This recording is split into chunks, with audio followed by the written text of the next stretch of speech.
Mas, além dessa contribuição cultural, para encerrar esse momento breve aqui dessa conversa, eu queria que você também fizesse um comentário sobre a experiência que você tem no campo científico, né? Porque foi no CNPq, inclusive, que você conheceu o atual presidente da ACACIL, que é o Agildo, e também como você vê essa fase, tanto quanto ruim na cultura, como o campo científico também está sofrendo.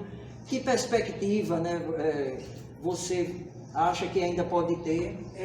Eu inclusive, pela experiência no início da minha conversa, eu realmente, eu acabei não mencionando, eu sou biomédica, e foi através disso que eu acabei entrando e trabalhando durante 33 anos no CNPq.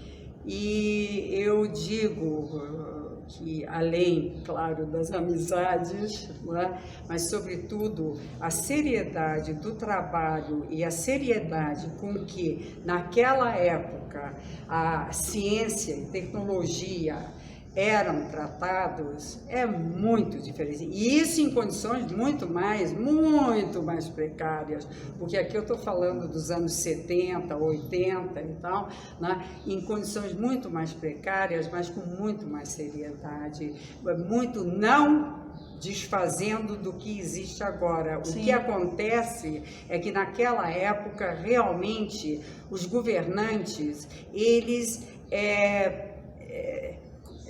colocavam realmente acima de tudo a educação, leia-se aí educação, a ciência, a tecnologia, enfim, a base de tudo, de qualquer área é a educação, né? Mas isso é outra coisa que o povo esquece, eles entendem educação ou aquela que recebe dentro de casa, a partir dos pais, né, de berço, ou então a educação escolar. Não é só isso. Você tem um conjunto, a educação realmente é o conjunto disso, que na verdade edifica, que é a base de todas as outras áreas do conhecimento. Não, a saúde não existiria se não existisse a educação. E assim sucessivamente em todas as áreas do conhecimento. Agora acontece o seguinte, na nossa época não, porque parece conversa de velho, mas realmente nos anos 70, 80, 60, 70, 80, o CNPq, que até então era chamado como Conselho Nacional de Desenvolvimento Científico, né? Depois foi acoplado científico e tecnológico e tal, Conselho Nacional de Pesquisas, que é o nome original, e depois se transformou em Conselho Nacional de Desenvolvimento Científico e Tecnológico. Até então, ele era único. Quem lidava com ciência, pesquisa, tecnologia, enfim, com ciência dentro do país, era o CNPq. Realmente, você não tinha outro órgão.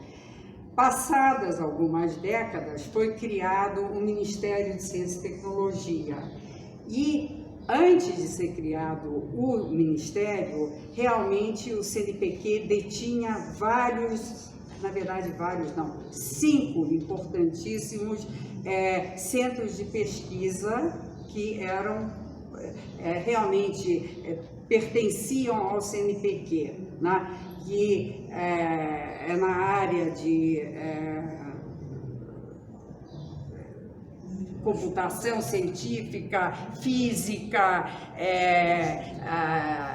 o INPA, Manaus, com a infinidade de... Enfim, desdobrava para pesca, para outras áreas. Agora, realmente, o CNPq tinha um poder de decisão dentro do país e fora do país, que o CNPq era muito respeitado e reconhecido, né? Infelizmente, com o advento do Ministério, eu aqui quero deixar bem claro, quando eu menciono infelicidade, não há nenhuma outra tendência, se não especificamente direcionado para a pesquisa, para a ciência, é que realmente houve uma ruptura.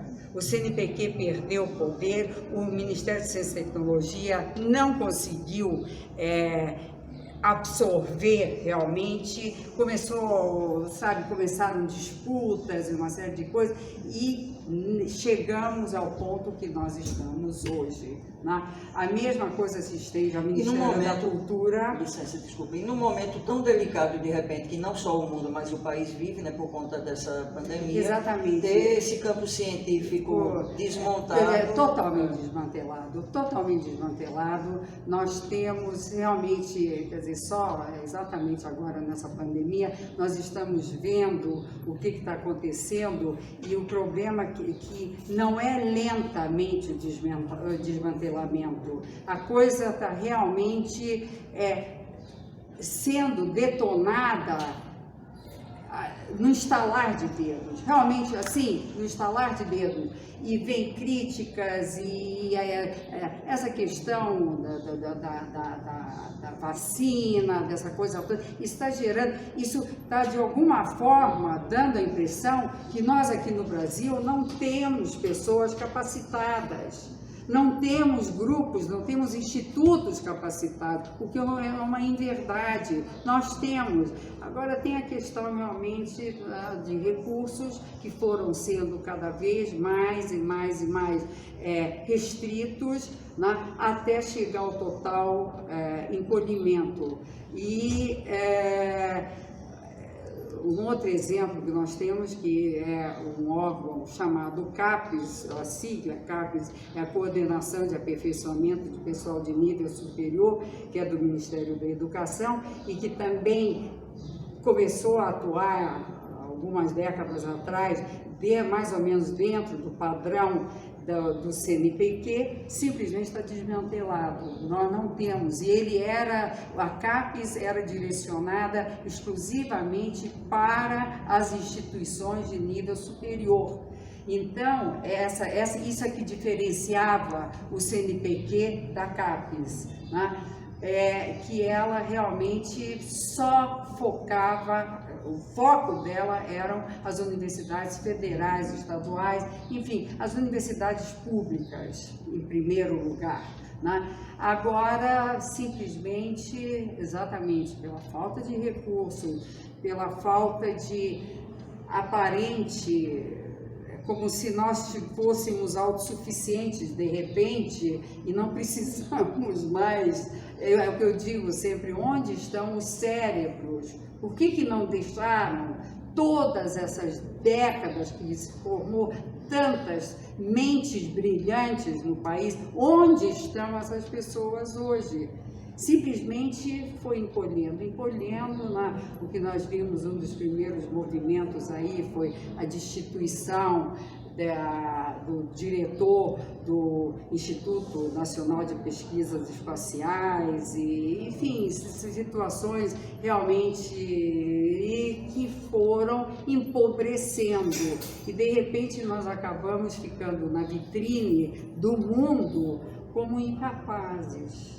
E eu realmente só tenho a lamentar por tudo isso, porque, como eu digo, houve um período de muita riqueza intelectual, científica e tratada com seriedade, e onde se investia muito dinheiro, e o mundo investia no CNPq. É verdade, eu trabalhei anos na área internacional, com convênios internacionais do mundo inteiro, claro, internacional, mas com praticamente todos os países, e havia um investimento massivo, mas realmente, sabe, foi uma época farta, uma época linda dentro da ciência e tecnologia, e isso tudo agora parece que está saindo por entre os nossos dedos como areia, realmente está fugindo, está escapando de nós, né?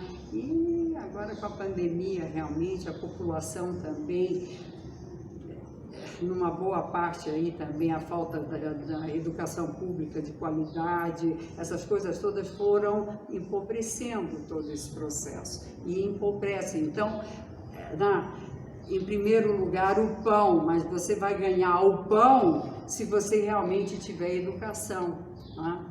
E isso está muito enfraquecido e muito empobrecido. E às vezes eu confesso a vocês todos que eu amo esse país e sou muito grata por ter sido recebida aqui na qualidade de refugiada e tudo há décadas atrás, mas neste momento, eu me sinto entristecida e até certo ponto, me perdoem, envergonhada em alguns momentos de ser brasileira.